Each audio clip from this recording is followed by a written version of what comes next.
Não dá pra lutar contra a natureza, John. Não dá pra lutar contra a mudança.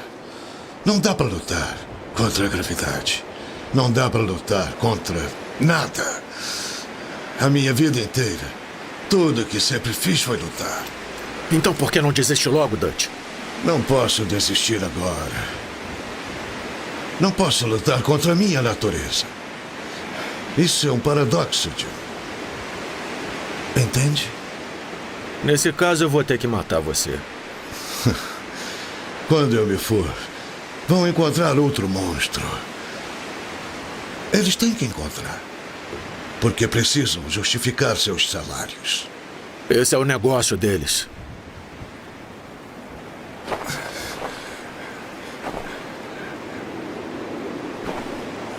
Nosso tempo acabou, John.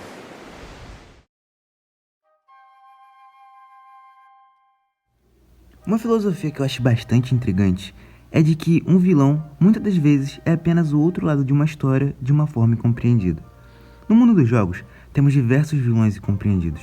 Diversos vilões que no começo você pode até odiar, mas no final você pode entender suas motivações.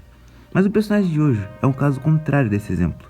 Dutch Van der Linde, de Red Dead Redemption 2, é o famoso caso de personagem que se corrompe ao longo da história, tendo casos de loucura até insanidade ao decorrer do jogo.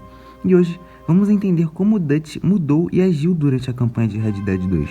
E hoje vamos nos aprofundar e analisar um pouco mais sobre o vilão mais complexo e bem escrito da história dos videogames, na minha opinião. Hoje vamos entender se Dutch é realmente um vilão.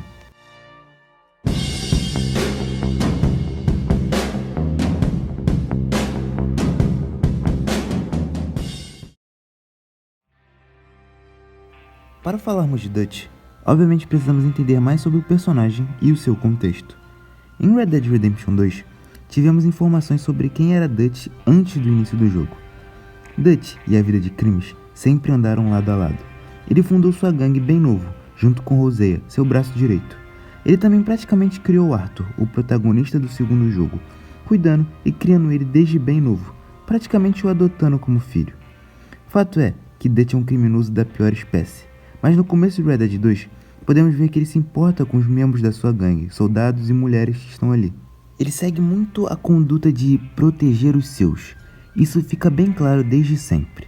E falando em gangue, sua gangue leva seu nome, sendo nomeada de Gangue Van der Linde, sendo comandada pelo próprio Dutch e Hosea desde a sua criação. Dutch sempre foi um oportunista, tentando tirar vantagem de outras pessoas e até fazendo alguns roubos, um clássico fora da lei na época do faroeste. Dutch sempre soube administrar sua gangue e quase nunca teve problemas com isso. Mas tudo mudou no final do século XIX, quando os Estados Unidos estavam se tornando uma terra de leis e as autoridades estavam caçando, prendendo ou até matando membros dessas gangues de fora da lei que foram formando no país. Isso no começo preocupou, mas não assustou Dutch, diferente de Hosea, que estava bem preocupado como seria o futuro da gangue. E finalmente, chegamos no ano de 1899. Pouco tempo antes dos acontecimentos da história principal, a gangue havia recebido um novo membro, um homem que Dutch encontrou em um bar e simplesmente ofereceu um espaço na gangue. Esse homem se chama Micah Bell, um homem bem impossível e agressivo, o tipo de soldado perfeito para um futuro plano que Dutch tinha em mente.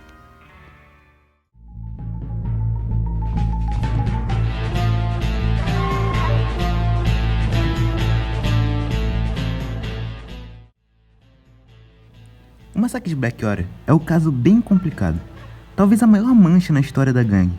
Tudo começou com uma ideia entre Dutch e Micah para assaltar uma embarcação lotada de gente próxima à cidade de Blackwater. O problema é que esse assalto dá extremamente errado. Autoridades e detetives particulares já estavam no local, dando a entender que já sabiam do roubo de alguma forma ou que alguém contou. Mas tudo piora quando Dutch atira em uma pobre garota que estava lá, acertando ela na cabeça em cheio. Segundo alguns diálogos do jogo, Micah encorajou Dutch a dar esse tiro. Isso me lembra uma cena lá no primeiro jogo da franquia. O famoso Strange Man até cita esse ocorrido durante o jogo com o John, durante uma de suas conversas com o protagonista. Olá, John. John Marston. Eu te conheço? Eu espero que sim, porque eu conheço você. Eu sou muito bom em lembrar de rostos. É mesmo?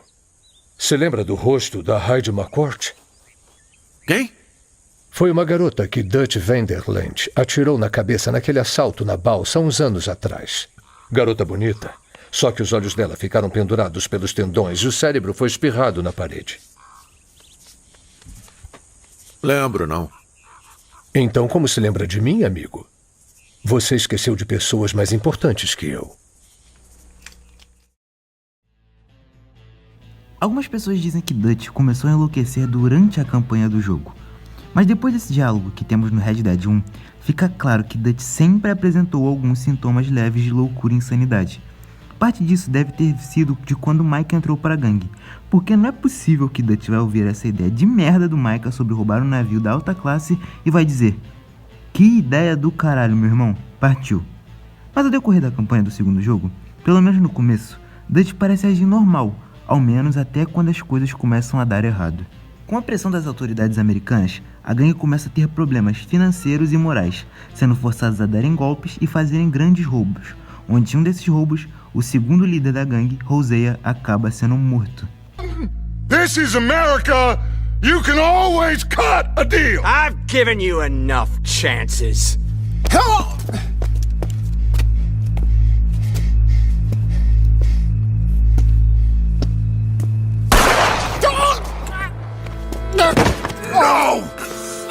God damn it! There's your deal, Dutch. Hosea. A morte de Hosea parece ser o ponto-chave para Dutch começar a enlouquecer. Afinal, Hosea era um dos poucos, se não o único que Dutch realmente poderia considerar uma família no meio daquela gangue. Afinal, eles se conheciam mais do que qualquer um naquele grupo. No meu ponto de vista, Dutch foi muito influenciado pelas más intenções de Micah. Por causa de uma única pessoa, toda a gangue que Dutch construiu por anos foi sendo desmanchada ao longo do jogo. Então por causa de um momento de fraqueza, Dutch deixou as ideias malucas e sanguinárias de Micah entrarem na sua cabeça, resultando em diversas catástrofes, incluindo a morte de Arthur no final do jogo e John se isolar com a sua família no epílogo. Dutch apenas parece se tocar de tudo o que ele fez quando John e amigos descobrem o paradeiro de Micah, vão atrás dele e acabam encontrando Dutch junto com ele, resultando em uma cena extremamente cinemática e satisfatória.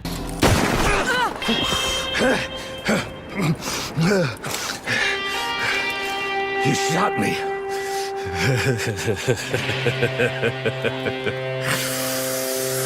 You shot me pretty good.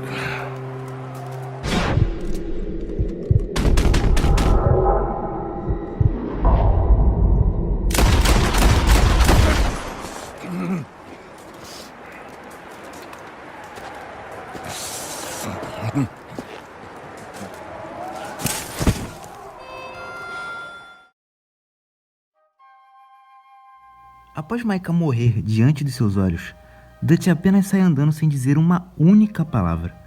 Dutch só volta a aparecer na história anos depois, quando a campanha do primeiro jogo começa a se desenrolar.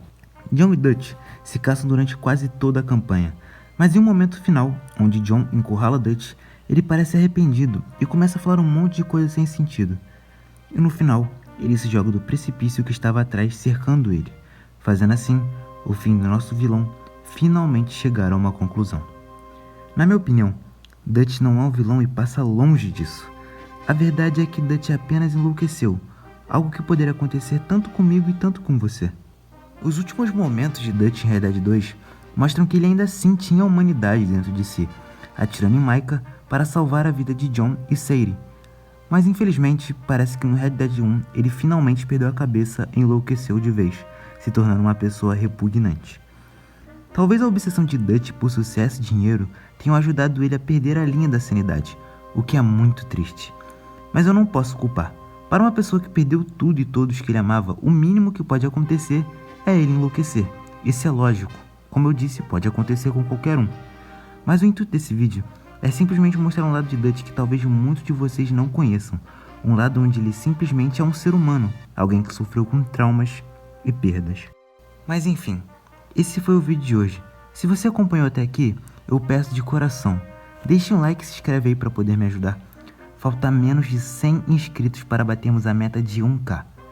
Mas enfim, meu muito obrigado pelo seu apoio, obrigado por chegar até aqui e uma boa semana a todos vocês.